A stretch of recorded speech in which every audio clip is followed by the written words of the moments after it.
Buenos días con todos. Mi nombre es Estefanía Espinosa Ramón. Soy médico residente de neurología del Hospital Nacional Edgardo Rebagliati Martins, egresada de pregrado por la Universidad Nacional Mayor de San Marcos y actualmente estoy haciendo el posgrado por la Universidad Nacional Mayor de San Marcos. Soy auditora médica también por la Universidad Científica del Sur y bueno, el tema que en esta oportunidad voy a presentarles son cefaleas, pero específicamente los signos de alarma.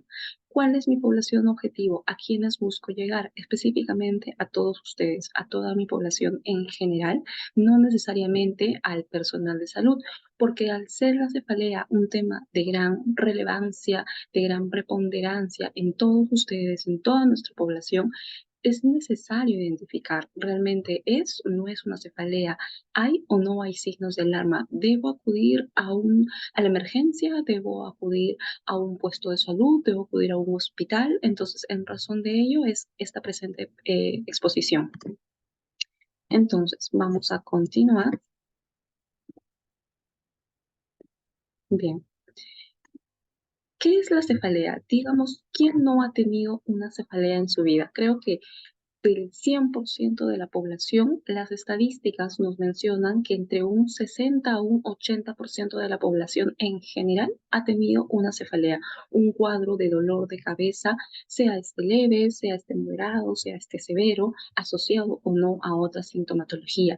Y es una característica fundamental que es una de las principales o de los principales motivos por los cuales acudimos a que un médico nos pueda evaluar. Es así el motivo de consulta más común. Decimos esta diferenciación entre síntoma y signo, a diferencia de otras características que nosotros, en caso de nuestro personal de salud, mencionamos como tal, que es un signo, que es un síntoma. La cefalea comparte la misma, porque al mismo tiempo que nosotros podemos identificarlos, también es muy relevante cómo nuestra población nos lo va a, nos lo va a decir, cómo ustedes nos lo van a presentar como tal. ¿Qué me duele? Muchos dicen me duele el cerebro, ¿no es cierto? Habremos escuchado esta nominación, pero realmente lo que nos duele no es el cerebro, lo que nos va a doler son las estructuras que van a estar aledañas a la misma, las capas que van a recubrir en sí a lo que es la masa encefálica, las estructuras adyacentes como lo que puede ser la parte muscular, dato que las estructuras que están alrededor de la cabeza propiamente dicha van a llevar cierta inervación sensitiva y son esas estructuras las cuales realmente nos van a doler. ¿Y qué es una cefalea primaria o una cefalea secundaria? ¿Es de relevancia conocer esto? Sí.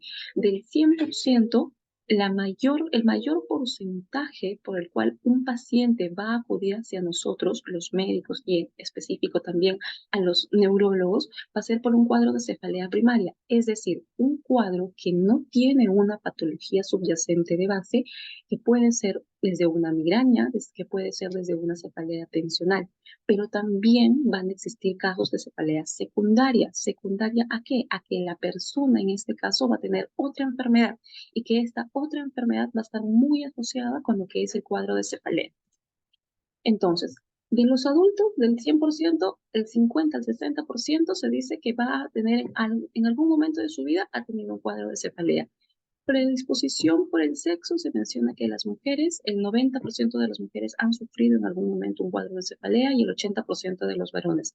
La Organización Mundial de la Salud nos dice que es la sexta causa de discapacidad en el mundo, motivo por el cual muchas veces en nuestro trabajo hasta nos obliga a ausentarnos porque los cuadros de dolores de cabeza, las cefaleas, entonces, son de moderada a severa intensidad. ¿Hay un alto costo económico? Sí, porque muy aparte que nosotros como personas podemos algunas veces tender a automedicarnos, también tenemos que faltar a nuestros trabajos y esas horas que estamos faltando, si queremos verlo desde el punto de vista económico, pues también genera cierta tasa de pérdida económica, por así decirlo, y existe el ausentismo laboral. Es un problema grave de salud, entonces, siempre que tengo que un cuadro de cefalea, debo acudir a emergencia. ¿Cuáles son esas características que tal vez me deberían hacer preocupar en todo caso? Este es un diagrama de un estudio que se realizó en Perú, una revisión sistemática en la cual se vio cómo es que a lo largo de los años esto ha afectado en el grado de discapacidad de las personas que sufren un cuadro de cefalea. Entonces, en el año de 1990, de todas las enfermedades neurológicas que tenemos propiamente, a la cabeza teníamos a la migraña. Y en el año 2015 no ha cambiado esa proporción. Dentro de todas las enfermedades neurológicas, siempre una de las características o de los motivos por los cuales nos van a acudir frecuentemente a consultarnos son las migrañas. Y después de ellos ya tenemos las enfermedades cerebrovasculares y algunas otras enfermedades asociadas. Entonces, pero ¿cuáles son estos factores desencadenantes? ¿Qué es lo que ha producido en este caso la cefalea? ¿Hay una causa genética? Sí, es decir, mamá, abuelo, por una línea paterna o materna, ha tenido cuadros de cefalea, ha tenido migrañas, ha tenido cefaleas tensionales, es probable que los hijos o las siguientes generaciones probablemente puedan desarrollar esto. La edad también de mucha relevancia, el estrés y el sueño. Estamos en un mundo en el cual las cargas, tanto laborales, económicas, entre otros, van a ocasionar cierta carga de estrés a la población. Entonces, estas cargas de estrés, el no conciliar bien el sueño, el no dormir las horas que debemos, también pueden ser desencadenantes para los cuadros de cefalea. La alimentación, ricas en productos con mayores cantidades de carbohidratos complejos, con grasas, van a hacer que también los cuadros de cefalea puedan desencadenarse. Y el consumo de alcohol también está asociado. Pero dentro de todos los factores, tenemos aquellos en los cuales van a haber factores modificables y van a haber factores no modificables. Los cuadros de cefalea van a permanecer a lo largo de toda nuestra vida y no va a haber un momento en el cual podemos reflexionar. No, los cuadros de cefalea pueden presentarse y en algún momento pueden remitir, pero hay otros que van a persistir a lo largo del tiempo. Hay otros que van a modificar el patrón de cómo se producía al inicio el cuadro de cefalea. Entonces, ¿hay factores modificables? Sí. La obesidad es una enfermedad, como hoy sabemos, que también va a desencadenar los cuadros de cefalea. Está mucho más asociado a personas obesas con cuadros de cefalea que aquellas personas que no son obesas. El abuso de alimentación. Las personas tienden a automedicarse y al tender a automedicarse a veces hacen un consumo excesivo, irracional de ciertos fármacos que a la larga, aunque parezca cierta paradoja, no van a ayudar a controlar nuestros cuadros de cefaleas. No es simplemente tengo cefalea, voy a la farmacia, me compro un paracetamol y ya está. O no, ya no me hace bien el paracetamol, voy y lo compro y lo cambio por un tramadol. No, estos medicamentos de manera crónica a la larga no nos van a llegar a poder solucionar los cuadros de cefalea y va a ser mucho más difícil poder controlar los cuadros asociados. El síndrome de apnea obstructiva del sueño, personas, pacientes varones, más de 50 años, mujeres también, que tienden a tener el famoso ronquido durante las noches que a la larga no les permite un descanso adecuado, también si modificamos estas conductas podemos mejorar los cuadros de cefalea. Pero hay factores en los cuales ya son no modificables. La edad avanzada, el ser mujeres tiene mayor predisposición a los cuadros de cefalea, la raza caucásica, el bajo nivel cultural o socioeconómico, antecedentes de traumatismos encefalocranianos, contusiones, golpes previos que hayamos presentado, que hayan en cierto modo tenido cierto grado de severidad y la predisposición genética. Entonces, hemos visto la obesidad y el síndrome de apnea obstructiva del sueño, el sobrepeso está ligado a los cuadros de cefalea 3 veces más frente a aquella población que no es obesa, no tiene sobrepeso, perdón, y la obesidad aumenta la tasa de riesgo 5 veces más. Migraña crónica y depresión también tiene cierto grado de relación bidireccional. Ahora bien, ¿y cuáles son los signos o síntomas? Para nosotros es muy importante saber cómo es el dolor de cabeza. Entonces, vamos a ver ciertas características que debemos tener en cuenta. ¿Cuánto tiempo me duele la cabeza? ¿Me duele minutos? ¿Me duele horas? ¿Me duele de manera ya permanente? ¿Dónde se localiza el dolor de cabeza? No es lo mismo un dolor, por ejemplo, acá a nivel de senos paranasales, en esta parte de acá, que tal vez me podría estar asociado este cuadro de cefalea a una sinusitis, un dolor periorbitario, un dolor a nivel frontal, un dolor de toda la región hemicraniana. Cada uno de estos patrones, digamos así, del dolor, nos va a poder a nosotros como médicos ayudar más o menos a discernir frente a qué patología nos estamos enfrentando. cómo es el carácter, cómo es la frecuencia. ¿Me duele todos los días? ¿Me duele en las mañanas nada más? ¿Me duele después de hacer una actividad exacerbante de ejercicio? ¿Cuánto dura? ¿Qué tan intenso es? Ustedes habrán visto que cuando nosotros vienen a nosotros como médicos y nos dicen, me duele la cabeza, entonces nosotros les decimos del 1 al 10, ¿qué tanto les duele? 1 es lo más chiquito y 10 es lo más grande. Esto tiene cierto grado de, no cierto grado, tiene una relevancia realmente, porque no es lo mismo una persona que se queja de dolores de cabeza con una intensidad 10 de 10, es decir, que es muy intenso, y al ser tan intenso es agobiante, es limitante y no controla con solamente un paracetamol, a una persona que viene a mí y me dice, no, mi dolor de cabeza es una intensidad 1 a 2/10 y que cuando descanso realmente este dolor mejora y que no necesito tal vez tomarme una medicación, solamente necesito dormir y el dolor va a mejorar. ¿Qué síntomas lo acompañan? ¿Solamente es dolor de cabeza o se acompaña de náuseas, se acompaña de vómitos? ¿Cuál es la sintomatología que está asociado? Hay factores que lo agravan, es decir, por ejemplo, hago una gran actividad física y ya se me desencadena el dolor de cabeza. Hay factores que lo alivian, por ejemplo, tengo el dolor de cabeza, sí, pero descanso un rato, duermo y mejora. O me aíslo de grandes sonidos, me aíslo de las luces y también mejora. ¿Qué medicamentos utilizo? ¿Solamente controlo mi dolor de cabeza con un paracetamol o tengo que tomar alguna medicación más? O en casos más extremos tienen incluso que colocarse intramusculares, endovenosos, porque realmente no puede mejorar el cuadro como tal. Entonces, habiendo entendido ello, vamos a ver cuáles son las banderas rojas, los llamados red flags. Red flags existe para todo y para los cuadros de cefalea. Bien, entonces, las banderas rojas en los casos de cefalea.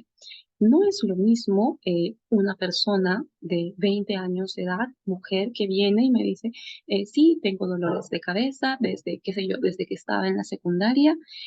Todos mis dolores de cabeza son de intensidad leve, 2, 3/10, y que cuando descanso mejora. No a una persona que me dice, ¿sabe qué, doctora? Yo nunca he tenido un dolor de cabeza. Es la primera vez que tengo un dolor de cabeza y es el peor dolor de cabeza de mi vida. Esto es mucha importancia de gran relevancia para nosotros. El inicio súbito, abrupto y severo de cefalea, o lo que nosotros llamamos los thunderclap o la cefalea en trueno, es una bandera roja, porque ya nos tiene que hacer sospechar que no es un cuadro de cefalea cualquiera, es la primera vez que mi paciente está teniendo una cefalea, ustedes están teniendo una cefalea y es demasiado intenso y realmente lo describen así y los libros lo describen así, es el peor dolor de cabeza. Personas mayores de 50 años que recién tienen por primera vez dolor de cabeza, cefalea de inicio reciente, empeoramiento progresivo, es decir, antes yo sufría de dolores de cabeza, pero ahora ha cambiado esto, ya no son cuadros leves, ahora son cuadros moderados, severos, incapacitantes, limitantes. Cuando nosotros los evaluamos hay una alteración a nivel de lo que es el examen físico. Pacientes con antecedentes de neoplasias, mujeres con antecedentes de cáncer de mama, pacientes que tengan antecedentes de algún tipo de cáncer a nivel de la piel y que de pronto empiecen con dolores de cabeza muy severos, muy limitantes, que nunca los han tenido, signo de alarma. Pacientes con antecedente de VIH-Sida también es un signo de alarma. Aquellas personas que de pronto de manera inoportuna tuvieron un accidente, se cayeron, en fin, tuvieron un traumatismo encefalocraniano y después de ello inician con cuadros de cefalea, bandera roja. Cefalea y fiebre, también bandera roja. Cefalea y convulsiones, definitivamente bandera roja. Cefaleas que ya despiertan en las noches, que son cuadros permanentes, progresivos y que antes no se presentaban y que estén asociados a vómitos. Entonces, ¿cuáles son en resumen estas banderas rojas que debemos entender? Dolor de cabeza tipo trueno, súbito, severo, que antes nunca lo tuve y ahora lo tengo, que la intensidad ha variado, que cambio de posición, estoy echada, estoy sentada, empeora, se acentúa, que aumenta con maniobras de esfuerzo, toser, pujar, estornudar, entre otros, que se acompañan de otros síntomas neurológicos. Es decir, por ejemplo, estamos en casa y mamá se empieza a quejar de un fuerte dolor de cabeza y de pronto no solo es el dolor de cabeza, sino ahora se está quejando concomitantemente a ello, empieza con una disminución de fuerza a nivel de un miembro superior, empieza con alteración en el hormigueo, siento que mi brazo está un poco más pesado, pero justamente asociado a ese dolor de cabeza, bandera roja. Y esto de acá, un dolor diferente al usual.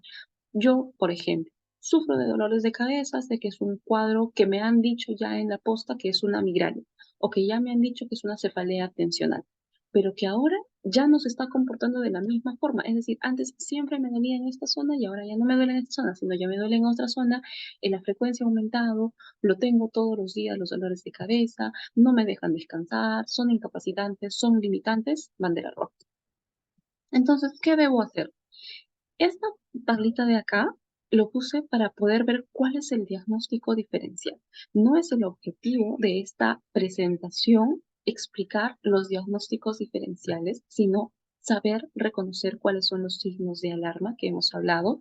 Pero ¿por qué? Porque todos estos tienen para nosotros como médicos una relevancia cuando queremos hacer nuestro diagnóstico diferencial y para ustedes como paciente reconocerlo de tal manera que puedan acudir a la emergencia y de manera específica al neurólogo en la emergencia que los pueda dar una solución, que los pueda ayudar, que los pueda guiar, porque no solamente es tengo el dolor de cabeza y les doy un analgésico, sino que si tengo el dolor de cabeza, tienen esos signos de alarma, se ha exacerbado de tal manera que es incapacitante, que no pueden mejorar, es, aparte del examen físico, también poder complementar con ciertos exámenes de apoyo, sean laboratoriales o sean imagenológicos. ¿Por qué? Porque para nosotros viene una persona, alguno de ustedes, y tiene este dolor de cabeza, trombosis de seno venoso, una patología venosa a nivel de la cabecita, una cefalea en trueno primaria. Entonces, este es el objetivo, que ustedes puedan reconocer que están ante un signo de alarma, de tal manera que puedan acudir a un centro de salud, a su centro más cercano, si es necesario poder ir a un hospital y recibir la atención específica, en este caso por el neurólogo. Eso ha sido todo conmigo, espero que les haya quedado claro en esta primera parte y muchas gracias.